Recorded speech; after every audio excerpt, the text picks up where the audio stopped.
The following is a Comfortably Zoned Radio Network production. We are back. Box score from Nedick's at the Old Garden. I'm going to ask Hal Bock. What's the score, Hal? Well, the score this week, Ralph, is one of the most amazing makeovers that I've ever seen in the NBA.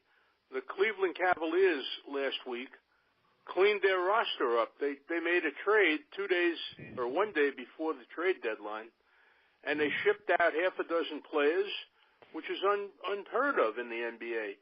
I mean, they made over their entire roster, and I thought it was amazing what they did. They won 2 games after that trade, and then now we have the All-Star break. But they made some moves, and it was a dramatic and very brave move on the part of their general manager. He's a first-year general manager. Kobe Altman is his name. And in the offseason, he swapped Kyrie Irving for Isaiah Thomas, and it was a terrible trade because Kyrie is a star with the Boston Celtics now, and Thomas was a terrible washout in Cleveland. So having made that trade, you would think that Altman would be a little wary of making any more big deals, but he swung into action. He got rid of Dwayne Wade and Derrick Rose, both of whom have seen their better days, and they were not helping the Cavaliers. And he also swapped Joe Crowder, Inman Shumpert, Channing Frye. I mean, he just cleaned out the roster. And he acquired Jordan Clarkson, Larry Nance Jr. Larry Nance Sr. was a great star in Cleveland, Rodney Hood, and George Hill. And it was just a dramatic makeover of a team that played in the finals last year, in the finals the last 2 years, and was the NBA champion 2 years ago. They had become slow and old. And to his credit, Kobe Altman made a move. They had lost 13 out of 20 games, which was really bad, in Cleveland. And they went ahead and tried to correct it. So you have to give him credit for that. Whether it will work or not in the long term remains to be seen. But it was a dramatic overhaul of an NBA roster halfway through the season. How much of that was to please LeBron James? Because I think the overall goal in Cleveland is to keep him for the rest of his life. And well, that's an interesting point. LeBron is the main man in Cleveland, obviously. He's the main man in the NBA. And I think a lot of it had to do with pleasing him and making him happy. There was a very telltale moment the day before that trade was made. The Cavaliers won a game against Minnesota, an overtime game against Minnesota, like 140 to 138, one of those defensive struggles that we have so frequently in the NBA. And LeBron hit the winning shot at the end, and as often happens, there was chest bumping that goes on, between the players. They were so happy with that win. It was an emotional win.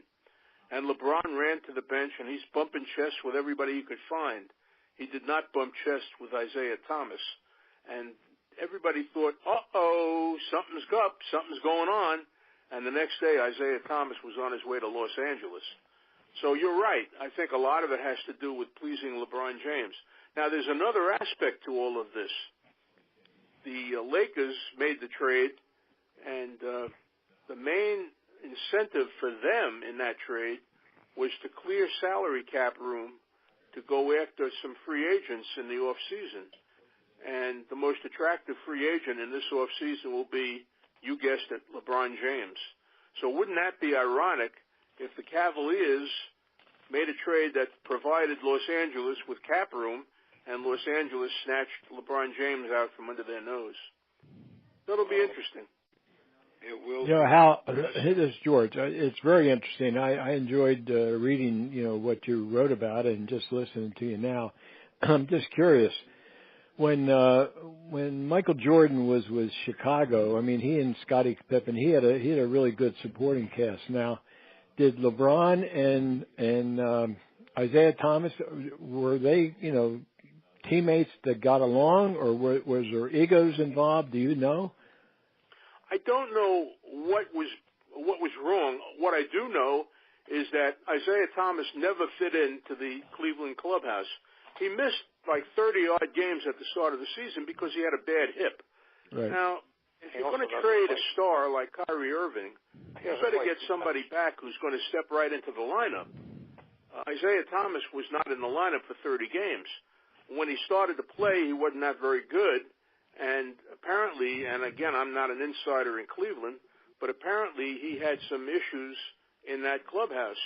And as you said, George, LeBron James is the man on that team. And, right. And you're going to make him happy or you're going to be gone. Right. Yeah. Now, I'm Let curious. Let me break in a second and introduce the panel. George Case Jr. is here, Alan Blumpkin, David Hubler, me, Ralph Tycho, and Hal Bock, the man. Now, thank you, Ralph, for bringing us all into the podcast, because we all enjoy this. So, I've got another question for you, Hal. I was under the mistaken impression, and I didn't know it until I read your piece, and then I did some research. I always thought that it was Isaiah Thomas was NBA Pistons star Isaiah Thomas's son. No, I don't think so. Yeah, I did too. I did too. No, I mean when I first saw his name, I said, "Oh my gosh!" I saw his father play in college. Right. He was at Indiana. But then I did some research. Right. Name for him. A totally different spelling of the name Isaiah. From what I read, his birth mother, wanted a biblical name, and so she added an extra I or something into his first name. So that differs from the Isaiah Thomas that played in the NBA, again, mistakenly, that I thought was his father. I think everybody. I learned something there. I was going to mention how many players, a couple of years, current NBA players, are sons. Dale Curry's kid is obviously right up there with LeBron for being king of the hill in the NBA, and a number of others. But I was going to include Isaiah Thomas, and did in my thinking. So thank you for that. Had no idea. Well, you know what, Ralph? I had no idea until I read Hal's piece, and then I said, geez, the name is so familiar, Isaiah Thomas. So I said, he's got to be Isaiah Thomas's son. Well, I did some research, and I found that he is not. His father apparently had made a wager a long time ago with the Lakers, who against the Pistons. He lost the bet because the Pistons won. The bet was that he was going to name his firstborn son, which was a couple months from then, Isaiah. And apparently, from what I read, is that, his wife said, hey, if you want to name him Isaiah, that's fine with me, but I want the biblical Isaiah. I don't want the Americanization Isaiah. Oh, very interesting. It was interesting to me, believe me, because I was under the mistaken impression for many years when I heard his name, and that's why I said it's got to be Isaiah Thomas's son. Well, I was one step behind you. I was one step behind you. Go ahead, Hal.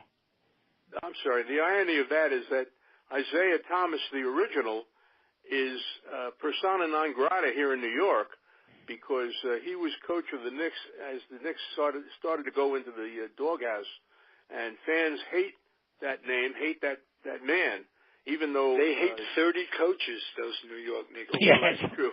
Jim Dolan. I thought it was the real Isaiah Thomas making a comeback. He must be about 45 years old, pal. Yeah, right. Well, Meadowlark Lemon played, for That's true. That's true.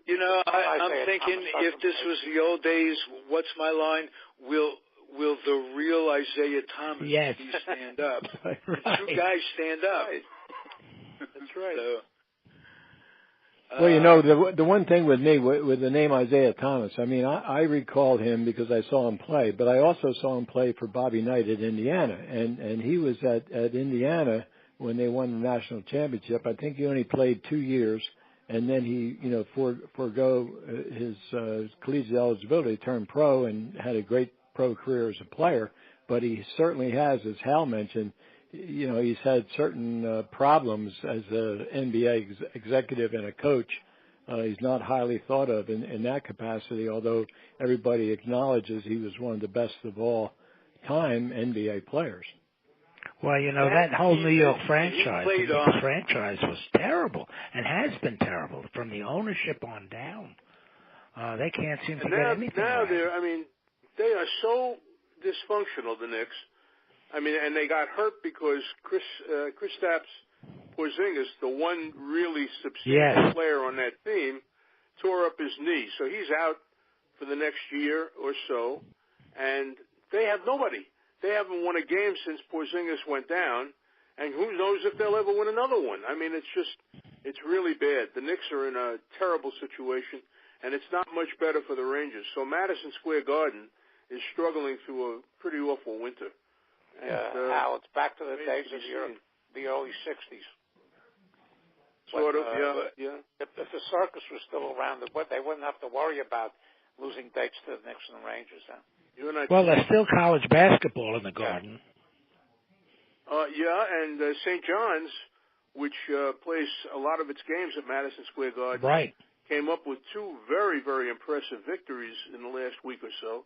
They beat Duke, and then they came right back and beat Villanova. Villanova was number 1 in the nation at that That's point. Right, yeah. Right. I think Duke was number 4. They had an 0-11 record in the Big East before that happened, so I don't know if they're going to be able to get into the tournament with that, but it's an interesting turnaround for the Red Storm. The Big Ten tournament is play at the Garden this year for some reason.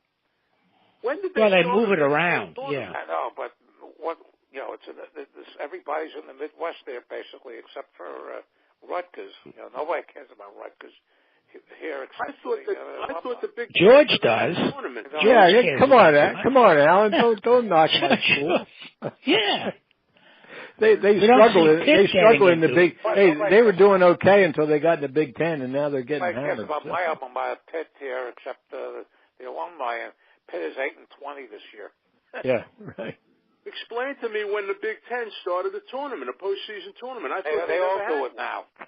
They have to do it now, yeah. Division 1 does it, except for the Ivy League. Right. I know the Ivy League doesn't have, but I thought the Big Ten didn't have one also. No, it's only been there for a few years, but they all do it now. What happened to the old NIT? That's still there, but there's still an NIT. 60. Doesn't matter much, but there's still an NIT. 68 teams, the NCAA, if you count the playing games. So they're taking the teams that can't make the NCAA. They've done that for years. The NIT has become second place for many, many years. So a lot of the mid-majors or smaller conferences can only get their champion into the NCAA. Well, when Hal and I were at NYU, the NIT was fading fast. Yeah, the ACC, the Atlantic Coast Conference will probably get 9 teams in there this year. They take a 9th place team from the ACC rather than a 2nd place team from a smaller conference because the ACC team has a brand. And they've always been a great basketball league. Yeah, but I'm talking about 9 teams, and they'll take when it comes to the last group of teams, they'll take a mediocre team from a major conference over a 2nd place team from a smaller conference. Well, but the smaller conference is playing less talented teams all season than the major conference. That's the reason. That's why you do that. Yeah, we know that, yeah. So, May I interrupt and ask George if he would, because you're so familiar with the athletic shoe business, can you update us? And we morphed into college basketball. Good time to update us on the ongoing recent scandal, the shoe scandal, since last we talked. Ralph, I just heard tonight. Apparently, Louisville has to vindicate or advocate its NCAA win. Right, I heard from the championship last year or 2 years ago as a result of the scandal. So, I mean, I'm not. And they talked about the the sex part of the scandal, but it was in my opinion they're moving toward the whole scandal, the money laundering and all that stuff. And I think that Louisville is being penalized severely by that situation. Can you go back and give? You mentioned the sex scandal. And honest to God, this is the first I've heard. I don't follow the sport anymore. Right. I'm so into baseball, but I just know drips and drabs of what's going on. Fill us in from the start how this broke and what the ramifications have well, been. I don't have all the information at my fingertips. I mean, I'm only saying roughly, what I've heard. But there was a scandal. There were two separate scandals. One involved Pitino. The other one involved the hiring of women of leisure to be rather accompanying some of the recruits to the Louisville basketball team. So, that was part of it. And then you have this latest situation with the money going to the high school players' parents to enable that youngster to play basketball at Louisville. And, the fact is that one of the major shoe companies was involved, and the FBI is now looking into the whole situation. So where it's going to shake out, I don't know. But Louisville is in deep trouble. Rick Pitino lost his job. The athletic director lost his job. So, I think that it's the tip of the iceberg. And as I said it before, I think there's going to be other schools that are going to be implicated at some point. But right now, Louisville is the high-profile school. And I think they're now, NCAA is going to now use them as a prime example, where in the past they would sort of look the other way, but, and penalize programs like Brown University, which was absolutely ridiculous. But now they're going after the big dogs, so, Louisville is the first one to fall. Was Louisville trying to recruit hookers from the White House? Ralph, I can't tell you that. I really don't know, but I do know that the women were being employed as cohorts or comfort women, as they call them.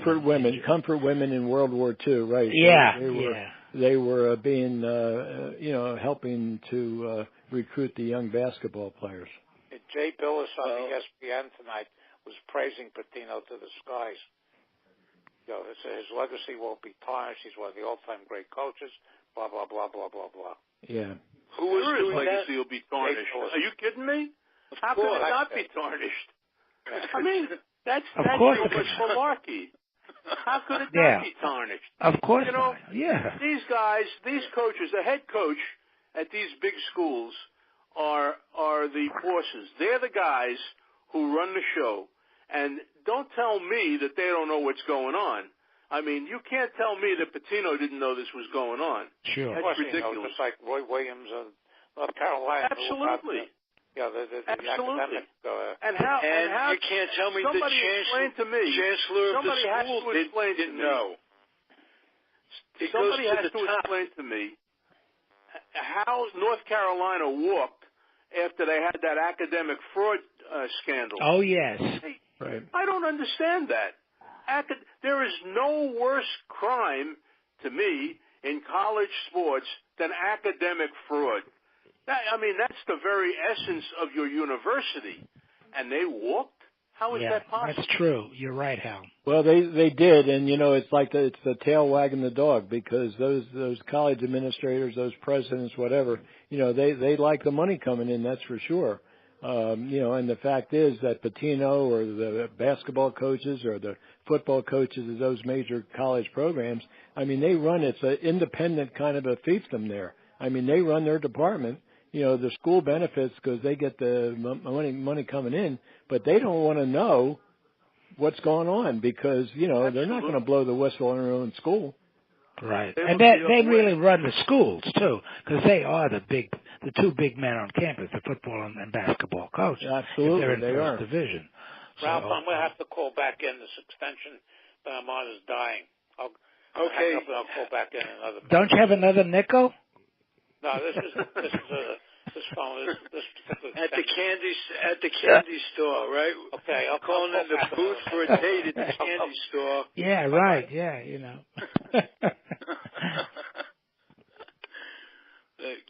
Good memories of everything. Well, you know what? While you're talking about that, while we're waiting for Alan to get back on, but you know, you asked me earlier, Ralph, when I was in the athletic footwear business, you know, this was 30, 40 years ago. I mean, little stuff was going on that we knew about, but it wasn't anything like the magnitude of what it is today. It is really, to me, it's almost out of control. And the money is so big, and we talked about before. I mean, here's Rick Pitino. He was making $8-9 million a year as the basketball coach. And you can imagine what Saban is making, or what, you know, the other guys in football are making. And the fact is that that's been going on for a while, but now the money is so big that whatever they can do, they're going to try to hide whatever they can. And the basketball coach or the football coach will always plead ignorance. They'll always say, I had no idea this was going on. Mm-hmm. Well, I can tell you that they do know what's going on, but the alumni or the boosters or whatever, you know, they're the ones that are handling it, and the coaches don't want to be a part of it. But if they can deny it, more money than anybody at the university. Sure, they do. Additional money under the table from the shoe companies. Oh yeah. And if it isn't immoral enough in the world of education, the disparity of wages between a good professor and a basketball coach is it's disgraceful. Unthinkable. It's like I've got a question for you guys. There was a scandal here in New York in 1951. City College of New York, the only school in the history of college basketball, won both the NIT and the NCAA tournament. Yep. Double champions, right. NCAA champion, NIT champion, and they were fixing games. And it was shown. It broke. The scandal broke, and it nearly brought down college basketball. It took a while for college basketball to win its way back into the hearts of fans. And I'm wondering, this thing with Louisville, as George mentioned before, we both think is the tip of the iceberg. And we've got the FBI involved. So I think that there are going to be a lot of other heads falling. Do you think college basketball will survive this kind of a scandal? And how long will it take to survive this kind of a scandal? Yeah, you know what? That's very interesting, Hal and David, Alan. I mean, I'm just from a athletic footwear point of view. When I was there, it was so much smaller than what it is now. But the money, on the other hand, was so much smaller. Now you look at the NCAA and the amount of money that they get out of March Madness. I mean, it's incredible. And the sponsors, and this is why the whole thing has come up about, should you pay college players because they're making money for the schools. They're not getting any money. They're not getting any money up front, but they might be getting money under the table. You don't know. I don't know for sure. I hear a lot of rumors, but I think at some point it's going to affect college basketball. Now, to what degree, Hal, I have no idea. But the game itself right now is that getting an education. You can't quantify what that is. You say they're not getting anything. They're working for anything. A degree assures one statistically of being more successul in life. You get if they get a degree, Ralph. If they get a degree, a lot of them don't get degrees. Believe me. Keep in mind too, you're talking about $35,000 to $50,000 a year in tuition money that they're not paying. So my wife likes to say, "What is he majoring in? Towel?" Yeah. And I have to laugh. They used to say majors, especially during the football games in the old days. Now, forget it. Right. That's true. Quite a number of them, they have basically, like one kid at Ohio State a couple of years ago says, "Classes.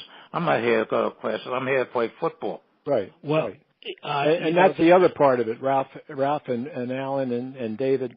We all talk about this, and Hal, you brought up the academic scandal at North Carolina. There's an example. I mean, those kids their tests are being taken by somebody else so they could get a D or a C or whatever it is, so they would keep their eligibility. And, it is a scandal because kids are supposed to be college students. Now, as what Alan just said, kids go and say, hey, I'm not here to study. I'm here to play football. Or I'm here to play basketball. Now, you have some terrific scholar athletes, and we're not making this a blanket indictment. I mean, one of the all-time great college players of all time played with the Knicks. Bill Bradley. I mean, there's an example. He's a Rhodes Scholar, U.S. Senator, terrific student, and yet, he was an NBA player, and I don't think he was tainted because I know the way the Princeton academics are. I don't think he was tainted at all. But on the other hand, you've got some of these other. Exception. Yeah, he is. Yeah, he was an exception. No question about it. Definitely an exception. But Krzyzewski at Duke, I mean, he's been able to maintain, and Stanford in football. I mean, I don't know what goes on in those programs, but those programs so far have not been tainted by academic and athletic scandals to the extent of a Louisville.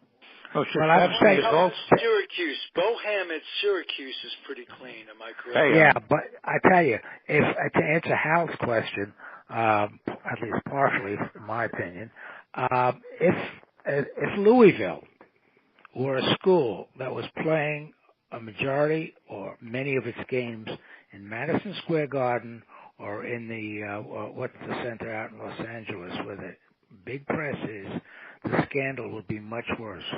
Louisville is in Kentucky.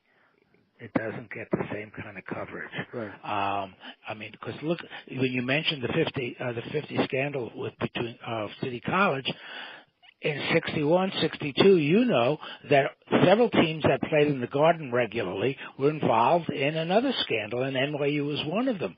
It's where the spotlight is, and if that spotlight is Madison Square Garden, that scandal is going to be big.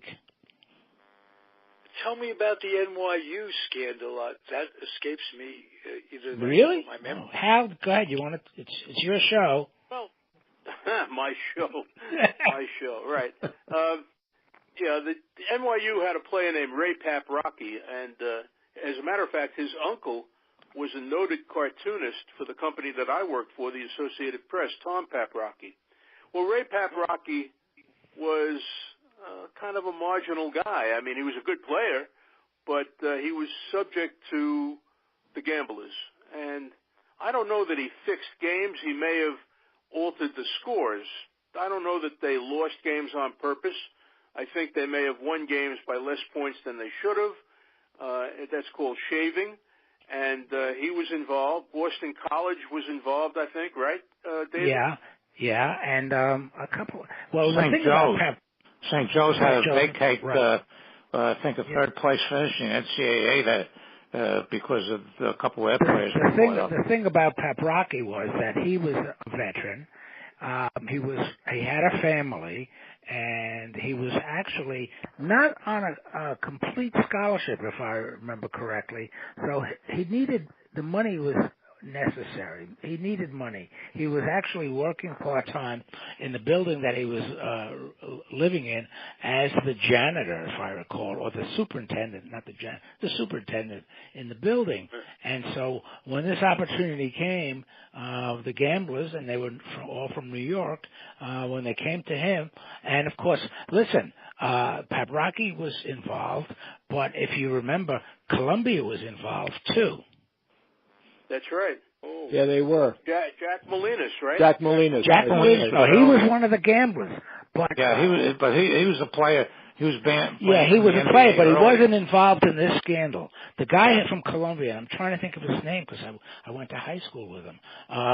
He got thrown out of Columbia. He had a full ride to Columbia. He took about $1,500 from these guys, stuck it under his mattress, and never spent it, and he got caught in this thing. Well, he used to practice on the off-season up at the NYU gym at the Uptown campus, and they threw him out.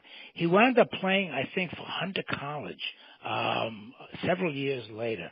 and I wish I could think of his name because my friends and I talk about him a lot because he was a terrific ball player, just a fabulous basketball player, and he threw his whole life away.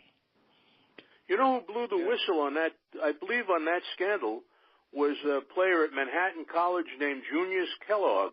No, that was the early one. That was the earliest scandal. The early one, yeah. Oh, that was the earlier one? Okay. Yeah. He wound up in a wheelchair. He was in an automobile accident. Right. I wonder if was there another Kellogg, a brother of his, perhaps, that played basketball, football? Well, you know, Clark Kellogg does broadcasting. He used to play at Indiana. Yeah. Okay. And there's W.W. Kellogg out in Battle Creek. Yes. And then there's Kellogg cereal. That's W.W. Kellogg in Battle Creek. There you go. Right. I had that for breakfast this morning. Good for you, Hal. You remembered. Thank you.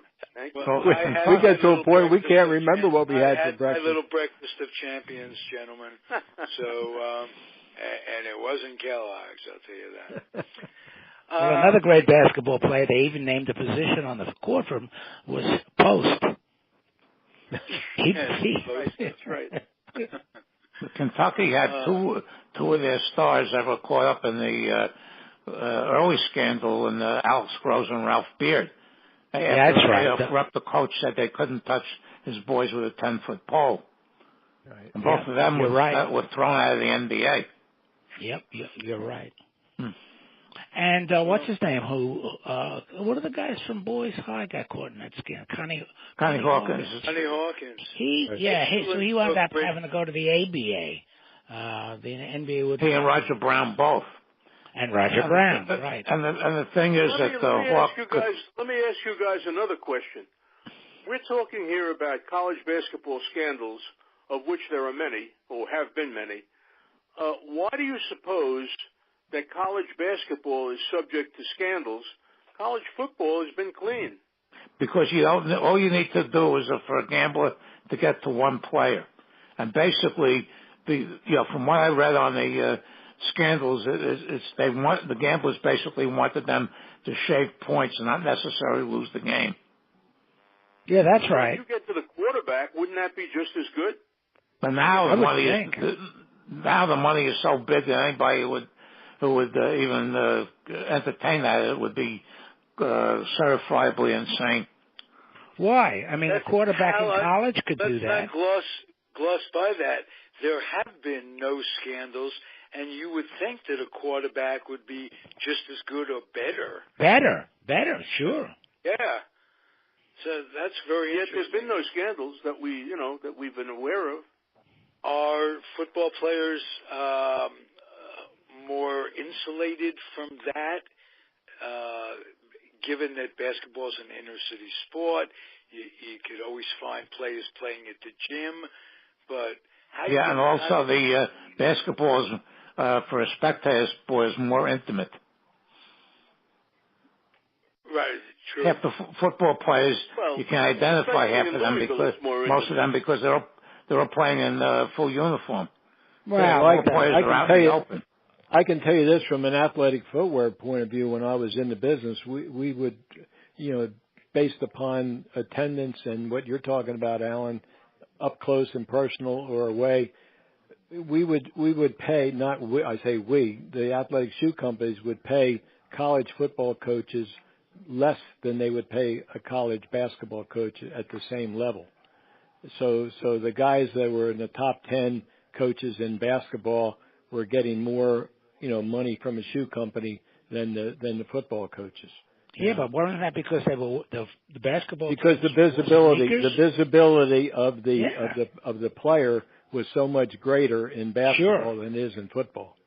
Right. Yeah. Now let me give you one example of this, and not to point fingers, because Ralph Sampson was a good friend of mine. I knew him, but Ralph wore our basketball shoes when I was with Pro Kids. He wore them in high school. He told Joe Hall and Terry Holland. Joe Hall was recruiting him from Kentucky. Terry Holland was recruiting him from Virginia. He told both coaches, he said, I'm going to wear Pro Kids. If you want me to come, you're going to have to let me wear Pro Kids. Well, Joe Hall was a Converse guy. Terry Holland was an Adidas guy. No problem. We want you. Ralph goes to University of Virginia, NCAA Player of the Year. His senior year, Terry Holland calls me up, says, George, Adidas wants you to have Ralph take the Pro Kids logo off his shoes and just make it an all-white shoe because they're getting too much heat from around the world of having the Adidas brand. And here's the greatest player in the United States basketball in college, and he's wearing a competitive product. That's how serious it was. And Terry called me, and I said, Terry, there's no way I'm going to do that. That would be Ralph's decision. And Ralph told Terry Holland, he said, Coach, he said, I wear Pro Kids. That's what I'm wearing, and that's it, period. So, wow. That's how important branding was to college basketball. And this is, believe me, guys, this was 1983. This was, right. 35, 40 years ago. Wow. Huh. And there weren't that many college games on TV. Tell me this, George. George, I'm curious about this, and you're the man to ask. Right. What's the difference between a Pro Kid and an Adidas shoe or a Nike shoe? They're all no. You know what it is? How it's the brand. It's the logo. That's what the kids see. So they see the Nike swoosh on basketball players, or they see Adidas 3 stripes on basketball players. That's what they go into the stores asking for. That's the whole premise of the athletic shoe business. It's marketing of the brand name logo. And if a kid goes to a basketball game, believe me, we're all old guys. We don't know that. But if we used to do focus groups, we talk to a kid who's going into a sporting goods store or into an athletic shoe store and say, what brand are you going to buy? And they would say, I'm going to buy Nike because Michael Jordan wears Nike, or I'm going to buy Magic. I'm going to buy Magic Johnson shoe, Converse, or with Adidas or whatever it is, because that's who the kids emulate. That's what they want to wear. What the major stars are wearing, and they see it up close and personal in college basketball and pro basketball. That's what they see. If they're sitting in row 150 at a NFL or a college stadium, they're not paying attention to what's being worn on the foot. They can't even see the shoes. That's true. But in basketball, they're up close and personal. Is there one brand that, if the logos had nothing to do with it, that would make my kid play better, protect his feet better? Would it be Adidas to do that? Would it be Converse? What's the best brand actually for performance if logos weren't involved? You know what, Ralph, you ask a question like that, and I can tell you that most shoe companies will tell you it makes no difference. It's the marketing, because all the shoes are technically pretty much the same. And I can tell you for a fact, the shoes that are coming out of the factories, whether it be in the Far East or Korea or wherever it is, one floor might be bringing out Nike, the next floor might be bringing out Adidas, the next floor might be bringing out Converse. They're basically the same shoes with different logos on them, but technically they're all very superior products, and the kid's foot will be protected as best you can, no matter what the brand is. But you can't put a Nike swoosh on a kid and say, okay, you're now going to be like Michael Jordan, because they won't. But if they're making the purchase at retail, they think in their mind, hey, this is going to make me a better player, or I'm wearing it because my idol is Michael Jordan and he wears Nike. Right. Well, that's an anomaly. I mean, if it weren't for Nike, it would be pretty much an even playing field the way I see it. Nike, well, it probably would be. I mean, Nike came on, though. I can tell you for a fact, when I first started in the business, Nike didn't even exist. It was Converse, it was Pro Kids, and it was Adidas. And Puma. There was actually 4 brands. And then Nike came along in the '68 Mexico City Olympics, and that's where they got their first exposure. And then they moved later into basketball shoes, but they really started as a track shoe company. Didn't know that. Yep. As a matter of fact, thought that all started with basketball. No, it didn't. Really, it did not. It was Bill Bowerman, Bowerman was the track coach, and Steve Prefontaine was his great distance runner at University of Oregon. And it just so happens the University of Oregon is the bellwether for Nike because they're both in Beaverton, Oregon. So that's where it all came from. Speaking of track, I used to go to indoor track meets at the Garden, and there was a long-distance runner, and he brought it to mind, Ron Delaney. Right. Do you guys remember? An Irishman, yeah. Yep. I used to go to the Millrose games years ago also. The Millrose games, right. Yep. Yeah. Mm-hmm. That was terrific in the middle of, you'd see the guys walking from the hotels with their pole vaults. Poles. Right? Yeah. Pole vaults. Yeah. And that was good times.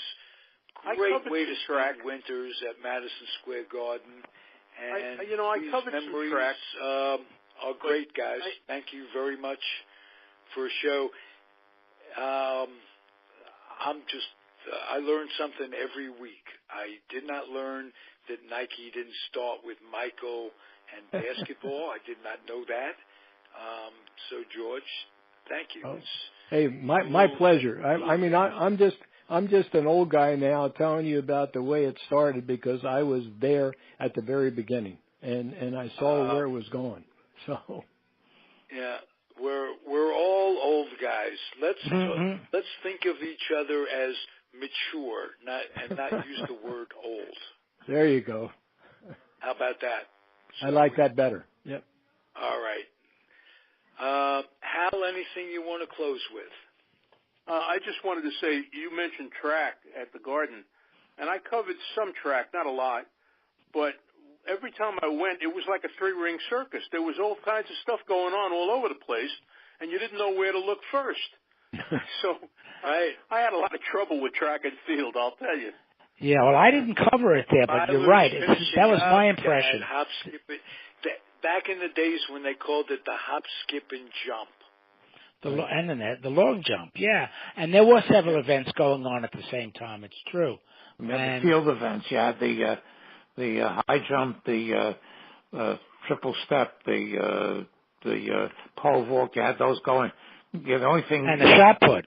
Don't forget the shot. No, they didn't have shot puts there. They didn't have shot puts or javelins or hammers or any of They them. did have indoor shot put. What are you saying? They did. Definitely had indoor shot put, not javelins. Sure. Probably that would be a little dangerous. Well, NYU had Gary Gubner, who was the world's indoor shot put champion. Yes, Gary Gubner. Maybe you're right. Oh. But I remember the throwing events were not particularly held there, and they were. But didn't they also, Alan and Hal and David, you guys covered it. But didn't they where in the outdoor, like the 100-yard dash would be a 100-yard dash or 110 meters or whatever it is. But I think in the indoor it was like a 60-yard dash. Yeah, they go right. And they would go, and I remember watching them. They'd finish up and they'd run underneath the bleachers or something. Yeah, they go into the tunnel. That's right. Yeah, right. Yeah, on the sprints. Yep. Yeah. Yep. Thank you guys for good memories tonight. Hey, good night, everybody. Thank you. Take care. Okay, take care. Well, yep. Bye-bye. Bye-bye. Comfortably Zoned Radio Network, box score from Nedick at the Old Garden. Thank you, gentlemen. Good evening.